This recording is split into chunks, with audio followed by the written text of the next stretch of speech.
19th century, 2,000 miles south of Cahokia, a group of European explorers carved their way into the jungles of southern Mexico. There, buried for centuries and surrounded by massive pyramids, they came upon a royal palace, resplendent with grand rooms, courts, and a tower. The Europeans recognized that by their own standards, the site was a legacy of greatness. Standing in the middle of the largest Indian nation in North America, the Maya, descendants of the pyramid builders, the explorers could not imagine that the towering architecture was the work of Indian people. Instead, they speculated wildly about the lost civilization that could have built so grand an existence. Refugees from the sunken continent of Atlantis, a lost tribe of Israel, seafarers from the Orient, even beings from another planet. They considered everything but the obvious. In 1949, a Mexican archaeologist came to the same magnificent ruins, now known as Palenque.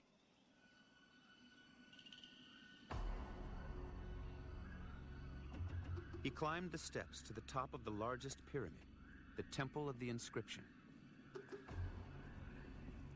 There he noticed holes in the floor below the capstones.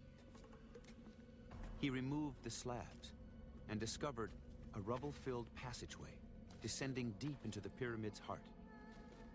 After 3 years of excavation, the passage was cleared. At the bottom was a tomb that had been buried for over 1,200 years. It would unlock the history of Palenque and help to reveal the past of the Mayan people, a past they left for the future to read. For centuries, Mayan glyphs were considered complex picture stories like Egyptian hieroglyphics. Only in the 1980s did archaeologists finally recognize that it was true writing. They were not looking at pictures to be interpreted, but symbols for sounds to be read. It was the Maya language. Instantly, a door was opened on the past. Beneath the 5-ton sarcophagus cover at Palenque lay Pakal, shield in the Maya language. He was born in 603 AD. His head was bound at birth to enlarge his forehead, a fashion that marked him as a member of the royal elite. He wore a cosmetic bridge on his nose and decorated his hair with water lilies. Pakal rose to power at the age of 12. He would build a holy city and rule for nearly 70 years, leading Palenque during a time of greatness and growth in the Mayan world.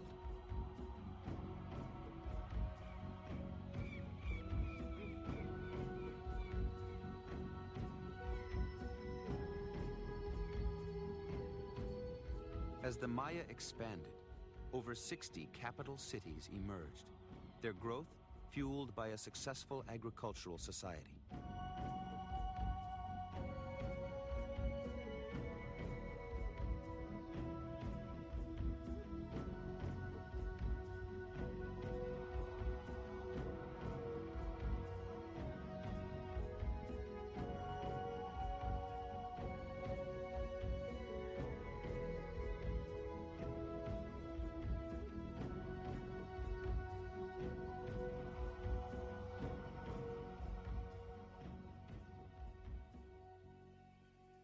The roots of Mayan agriculture reached back thousands of years and stretched across Mexico and into Central America.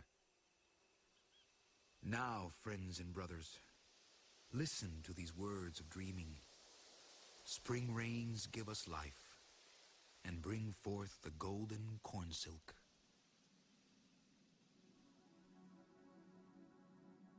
By the time of Christ, there were millions of people in the region, with agriculture allowing populations to settle and expand.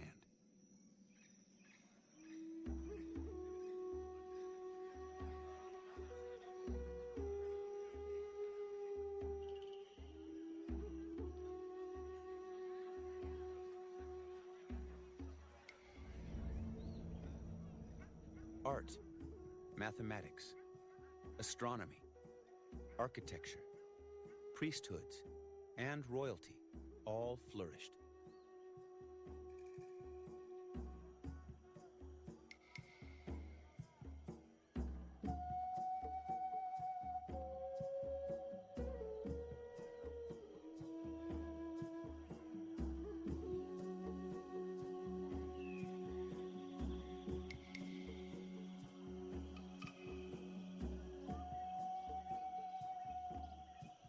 By the mid-700s, at Palenque alone, the sons of Pakal ruled over 200,000 Maya living in regional communities of farmers, weavers, stonemasons, and feather workers.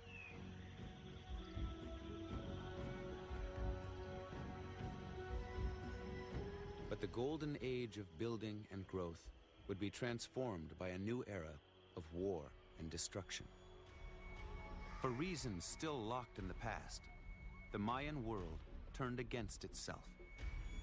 Farmers became soldiers.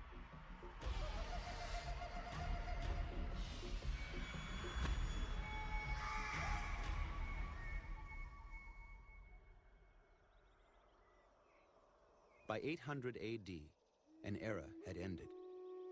Most of the capitals that had been among the living wonders of human creativity, including Palenque, were deserted and reclaimed by the jungle.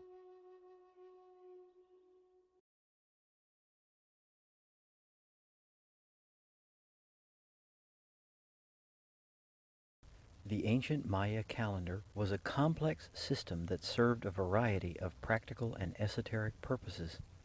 Full knowledge of the calendar was known only to the ruling elite and was guarded as a source of great power. Many monuments that the Maya erected were carefully dated, showing exactly how many days had elapsed since a mythical beginning some 4,000 years ago. The Maya also recorded different cycles of time based on the movements of the sun, moon, the planet Venus, and other celestial bodies. The first of these cycles is the 260-day sacred year. In this calendar, 13 numbers repeated endlessly and combined with 20 day names, which also repeated. The other major cycle for the ancient Maya was the 365-day vague year. It consisted of 18 months of 20 days each, plus one last month of 5 days. The resulting 365-day year nearly matches the tropical solar year, similar to the Gregorian calendar. This cycle was combined with the 260-day sacred year to form a much longer cycle known as the calendar round. Days from both calendars meshed like cogs in a clockwork, and a specific combination of these two cycles would reoccur only once every 52 years. The calendar round is shared by other Mesoamerican cultures and is the most common way of recording dates in Maya inscriptions.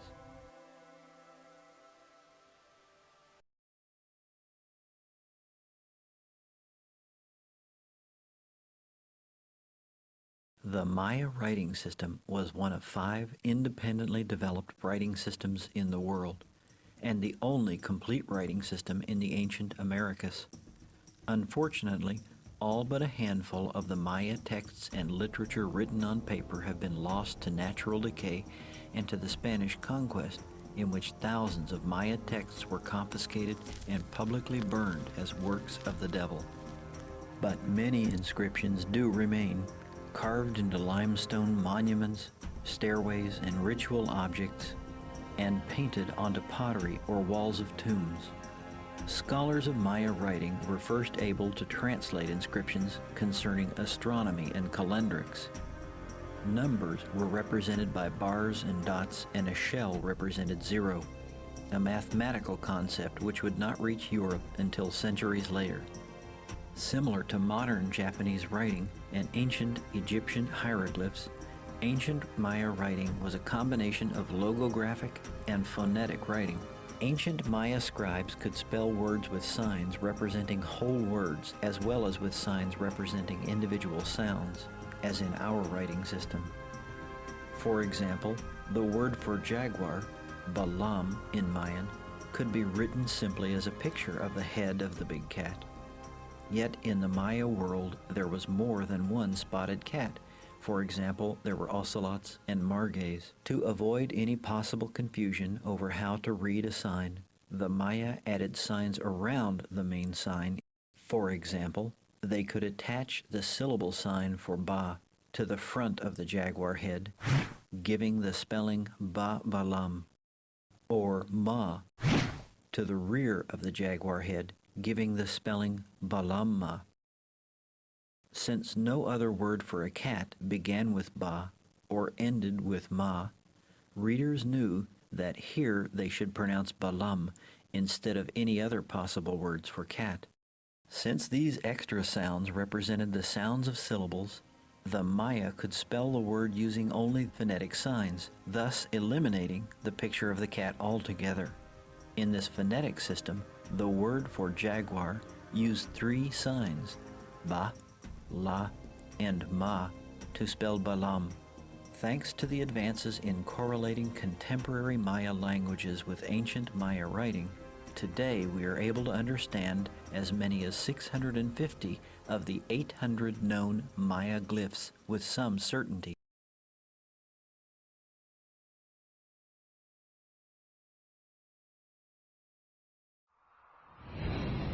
Thanks, Jen. Perhaps the greatest ancient astronomers were the Mayans, who lived right here where I'm standing. The Mayans inhabited the Yucatan Peninsula in Mexico and Guatemala. These people made astronomical and seasonal observations which rivaled anything seen in Europe during the Roman Empire or the Dark Ages. These amazing people mapped the heavens, they evolved the only true writing system native to the Americas, and they were masters of mathematics. They invented calendars that are still accurate today, and without metal tools, beasts of burden, or even the wheel, they were able to construct vast cities with an amazing degree of architectural perfection and variety. The largest structure at this site is El Castillo, the castle.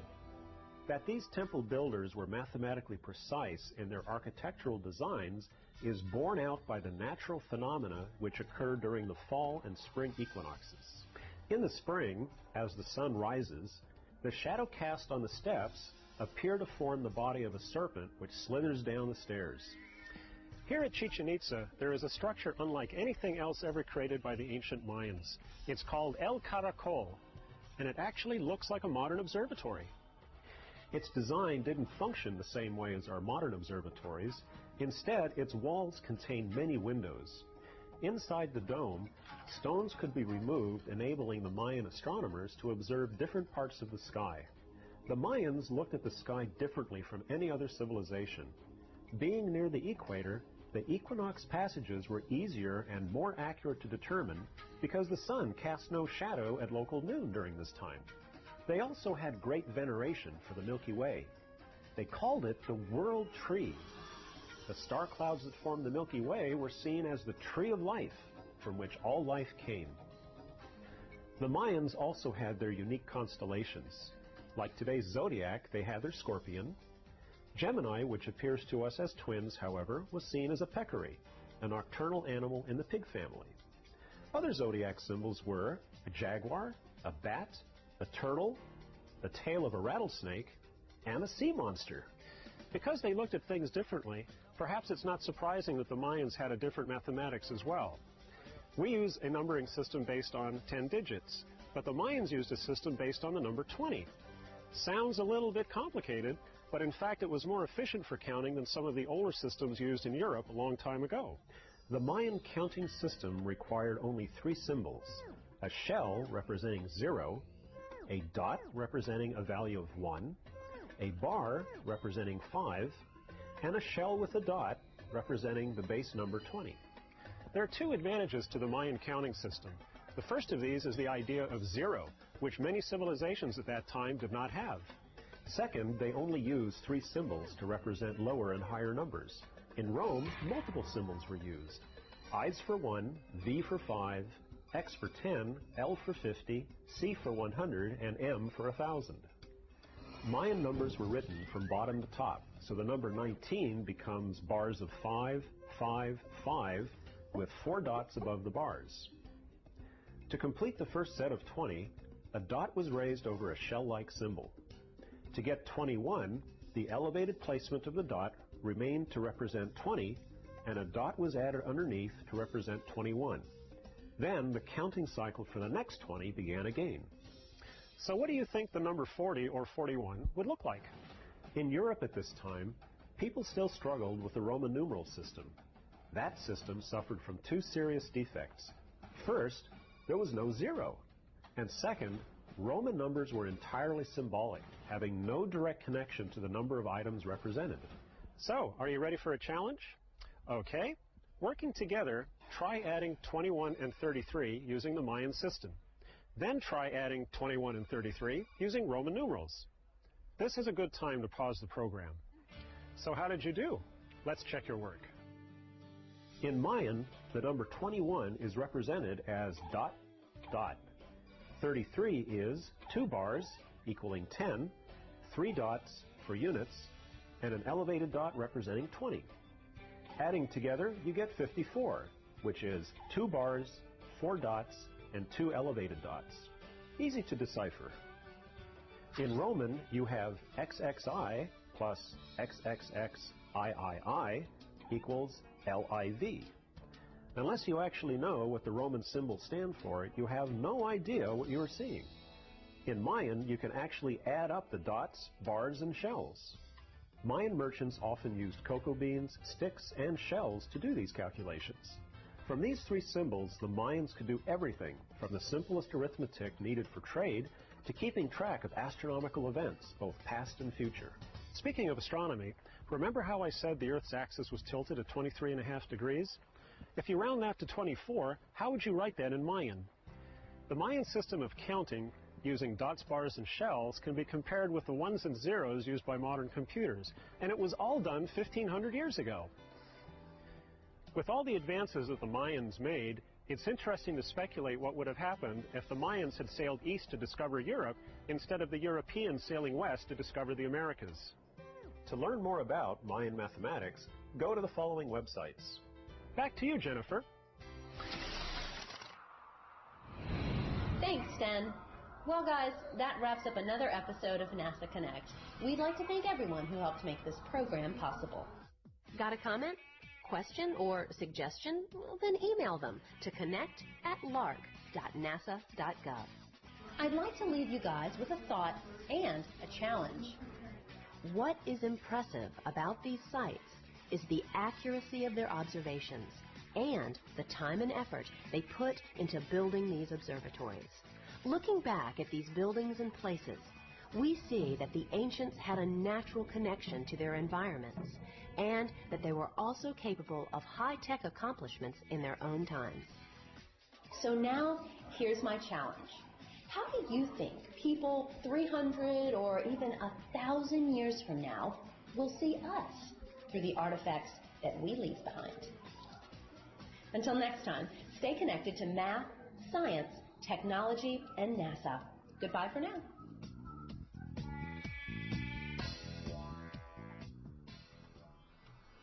Finally, they pick one stars up and say, this will be the morning stars. It will give us direction that the daylight is coming. It will give us direction that it's in the east. Then the next one is the evening stars. It will tell us it's in the west direction. It's almost nighttime. Proliferated more, like the Dipper and all that. It revolves in different positions. It will tell us if it's fall, spring, or summertime, winter.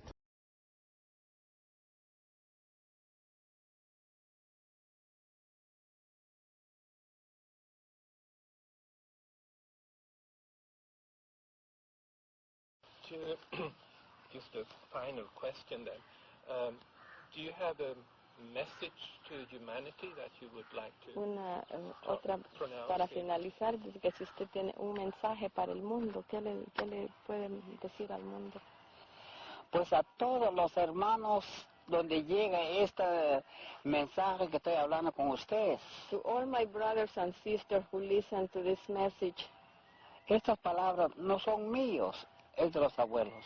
First of all, these words are not mine. They are words of my ancestors. En la profecía de los mayas está, it is in the Maya prophecy, en el tiempo 12 Bactún, that in the time of the 12 Bactún, 13 Ajao, and 13 Ahau, el regreso de los abuelos, it is the return of the ancestors. el retorno de los hombres sabios. It is the return of the men of wisdom. Que amanezca, let the morning come, que llegue la aurora, let the dawn come, para que los pueblos tengan paz, for the people to be happy, sean felices, and find peace and be happy. Así es, pues, que estoy acá con ustedes, dejando este mensaje, que tomen gran miedo al mundo. So I am here with you, giving you this message right now, is not to be afraid, and take this message, spread it toward the world. Al llegar ese tiempo es igual como el cambio de año nuevo. Hoy es 31 de diciembre, mañana 1 de enero, feliz año nuevo. Y así vamos a hacer cuando llegue ese día. Not to be afraid to this change of time, because when that day comes, it's just assume that it's the end of the year, and you have like a New Year's Eve or New Year's Day. It's just a change. Porque no es la primera vez que pasa. Because it's not the first time that this will happen, this will occur. ¿Sabes cuántas veces ha pasado antes cuando nuestros abuelos prepararon sus calendarios? Pasó un periodo de sol, pasó otro periodo de sol, pasó otro periodo, se están dando cuenta que sea cada 5.200 años que llega. Who knows how many times this has happened before? When our ancestors were preparing the calendars, they waited first until they had proved that every 5,200 years this was occurring, and that's when they started counting the first cycle of the sun up to the fourth cycle of the sun, which is the one that we are finalizing now. Hoy estamos en el cuarto periodo de sol. We are now in the fourth period of the sun. No es la creación del mundo. So this is not the creation of the world we are talking about either. No, que es el momento cuando perfeccionaron todos sus calendarios, entonces entró en acción como que era una nueva constitución. This count started when all the calendars were already finished and put to work. And as of that time is when we are in the fourth period of the time of the sun. Así que hace miles y miles de años atrás no es cosa nueva, no que esperamos la voluntad del Padre. So this has been going on for thousands and thousands of years before. Y no tengan miedo, mis hermanos. Don't be afraid, my brothers and sisters. No crean todo lo que dicen estos hombres mentirosos que no son mayas, vienen a atemorizar al mundo. And don't believe all the things that you hear from all these people who are threatening the world. La oficina del Consejo en Guatemala se encuentra en la sexta calle 0-31, zona 1, ciudad de Guatemala. And the office of the Maya Council of Elders, you will find it in the 6th Street, 0-31 in Guatemala City. Así es que muchas gracias. Ojalá que les sirvan mis mensajes, que no tengan miedo. So thank you again, and I hope that my messages will be useful to you, and do not be afraid once again. Aquí está con ustedes una autoridad del Consejo Nacional de Ancianos Mayas, Chincas y Garífunas de Guatemala, y es presidente del Consejo Continental de Ancianos Indígenas de América. Muchas gracias. With you in authority of the Maya National Council of Elders from the Maya Chincas and Garífunas of Guatemala, and also the Grand Elder of the Continental Council of Elders and Spiritual Guides of the Americas. Thank Thank you very much.